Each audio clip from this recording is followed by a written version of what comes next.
जय हिंद दोस्तों, आपका हार्दिक स्वागत है आपके अपने चैनल दैलू एकेडमी पर। आपके लिए लेकर आए हैं दोस्तों करंट अफेयर के कुछ मोस्ट इंपोर्टेंट क्वेश्चन। और दोस्तों, आप हमारे चैनल पर पहली बार आए हो तो चैनल को सब्सक्राइब कर लें, बेल आइकन प्रेस कर लें ताकि आने वाली क्लास का नोटिफिकेशन मिले आपको सबसे पहले। और दोस्तों, क्लास अच्छी लगे तो अपने दोस्तों में ज़रूर शेयर करें, और इससे पहली क्लास आपने ना देखी हो तो हमारी प्ले लिस्ट से जाकर इससे पहली क्लास देख सकते हैं। और दोस्तों, हमारे चैनल पर आपको सुबह 6 बजे डेली करंट अफेयर के टॉप 15 क्वेश्चन मिल जाया करेंगे, तो दोस्तों हमारे चैनल को सब्सक्राइब कर लें। चलते हैं दोस्तों आज की क्लास के पहले प्रश्न की तरफ। जैसे कि दोस्तों, आज की क्लास का पहला प्रश्न है, उषा किरण खान का प्राथमिक पेशा क्या था जिनका हाल ही में 78 वर्ष की आयु में निधन हो गया है। तो दोस्तों, उषा किरण खान का 78 वर्ष की आयु में निधन हो गया है। और दोस्तों, यह पेशे से क्या थी? तो दोस्तों, यह एक लेखिका थी और इनका हाल ही में निधन हो गया है। तो दोस्तों, इसका राइट आंसर हो जाता है option number D. Option number D is right answer. आप चलते हैं अगले प्रश्न की तरफ। जैसे कि दोस्तों, अगला प्रश्न है, विश्व शिखर सम्मेलन 2024 में हस्ताक्षरित समझौते के अनुसार दुनिया की पहली एयर टैक्सी सेवा कहाँ शुरू की जाने वाली है। तो दोस्तों, हाल ही में विश्व शिखर सम्मेलन के अनुसार एयर टैक्सी सेवा कहाँ पर शुरू की जाएगी। तो दोस्तों, यह दुबई में शुरू की जाएगी। एयर टैक्सी सेवा दुबई शहर में शुरू की जाएगी। तो दोस्तों, इसका राइट आंसर हो जाता है ऑप्शन नंबर बी। और दोस्तों, दुबई जो है यह यूएई देश का एक शहर है। आप चलते हैं अगले प्रश्न की तरफ। जैसे कि दोस्तों, अगला प्रश्न है, 14वां वैश्विक अप्रशासन शिखर सम्मेलन कहाँ आयोजित किया गया। तो दोस्तों, 14वां वैश्विक अप्रशासन शिखर सम्मेलन कहाँ पर आयोजित किया गया है। तो दोस्तों, यह किया गया है नई दिल्ली में। यह नई दिल्ली में किया गया है। तो दोस्तों, इसका राइट आंसर हो जाएगा option number D. Option number D is right answer. आप चलते हैं अगले प्रश्न की तरफ। जैसे कि दोस्तों, अगला प्रश्न है, सभी फसलों के लिए एमएसपी की कानून गारंटी और किसानों के लिए पूर्ण ऋण माफी सहित विभिन्न सुधारों की मांग को लेकर किसानों के विरोध मार्च से कौन सा नारा जुड़ा है। तो दोस्तों, किसानों ने जो अभी धरने का नया नारा दिया है वह क्या है। तो दोस्तों, ये है दिल्ली चलो।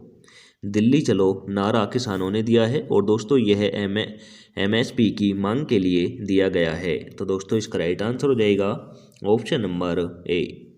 Option number A is right answer.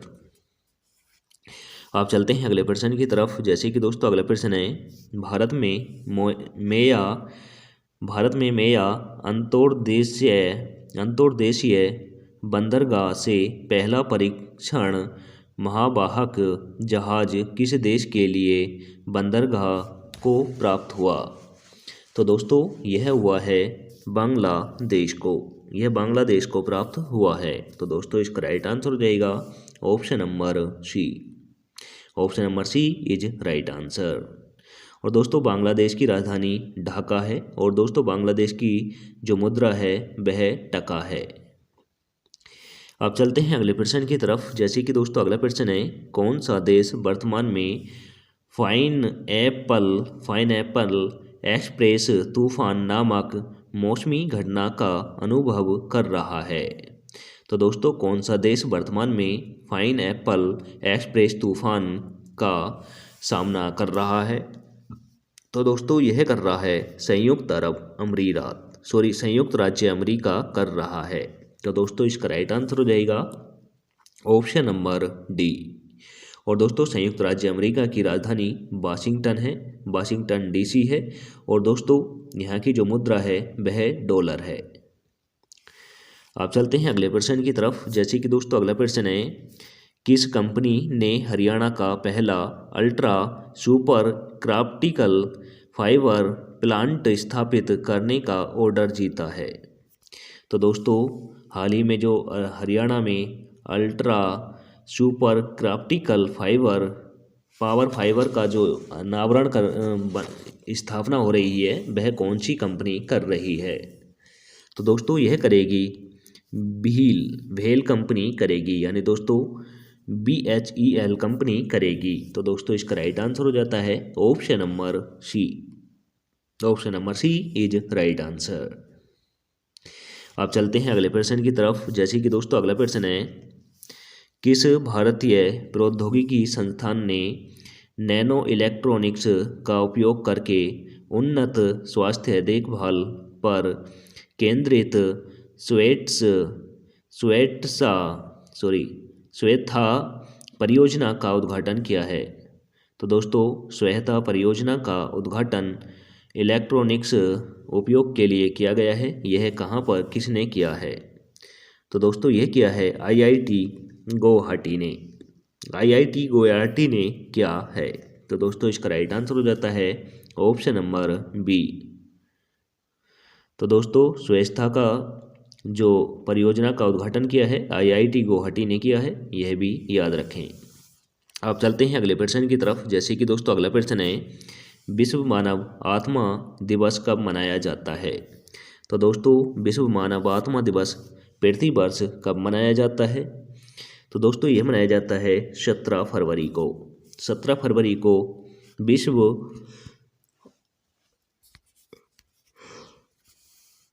जाता है। आप चलते हैं अगले प्रश्न की तरफ। जैसे कि दोस्तों अगला प्रश्न है, किस संस्थान ने एम्स नई दिल्ली के साथ मिलकर AIIMS Liverpool collaborative centre for translation research in head and neck cancer alliance की स्थापना की है? तो दोस्तों एलायंस की स्थापना किसने की है? यह की है दोस्तों लिवरपूल विश्वविद्यालय ने की है। तो दोस्तों इसका राइट आंसर हो जाएगा option number C. Option number C is right answer. आप चलते हैं टेस्ट वाले क्वेश्चन की तरफ, जिसका आंसर आप सभी को कमेंट करके देना होता है। तो दोस्तों आप सभी में से एक राज भाई हैं जो इसका आंसर कमेंट करके डेली और सही आंसर देते हैं। तो दोस्तों क्वेश्चन है आज का, 3 दिवसीय नागी पक्षी महोत्सव कहाँ आयोजित होगा? तो दोस्तों 3 दिवसीय नागी पक्षी महोत्सव कहाँ पर आयोजित होगा, यह आपको कमेंट करके बताना है। तो दोस्तों ऑप्शन नंबर ए में रखा है पटना, ऑप्शन नंबर बी में रखा है दोस्तों जमुई, ऑप्शन नंबर सी में रखा है दोस्तों गया, ऑप्शन नंबर डी में रखा है दोस्तों भागलपुर। और दोस्तों यह सभी जो नाम दिए गए हैं शहरों के, यह बिहार राज्य के शहर हैं। तो दोस्तों इसी के साथ आज ही क्लास समाप्त होती है। आपको क्लास कैसी लगी कमेंट करके ज़रूर बताएं। क्लास अच्छी लगी हो तो दोस्तों अपने दोस्तों में ज़रूर शेयर करना। चैनल पर पहली बार आए हो तो दोस्तों चैनल को सब्सक्राइब कर लें, बेल आइकन प्रेस कर लें, ताकि आने वाली क्लास का नोटिफिकेशन मिले आपको सबसे पहले। और दोस्तों हमारे टेलीग्राम चैनल का लिंक आपको डिस्क्रिप्शन में मिल जाएगा, वहां से जाकर आप PDF डाउनलोड कर सकते हैं। मिलेंगे दोस्तों नेक्स्ट क्लास के साथ। जय हिंद, वंदे मातरम।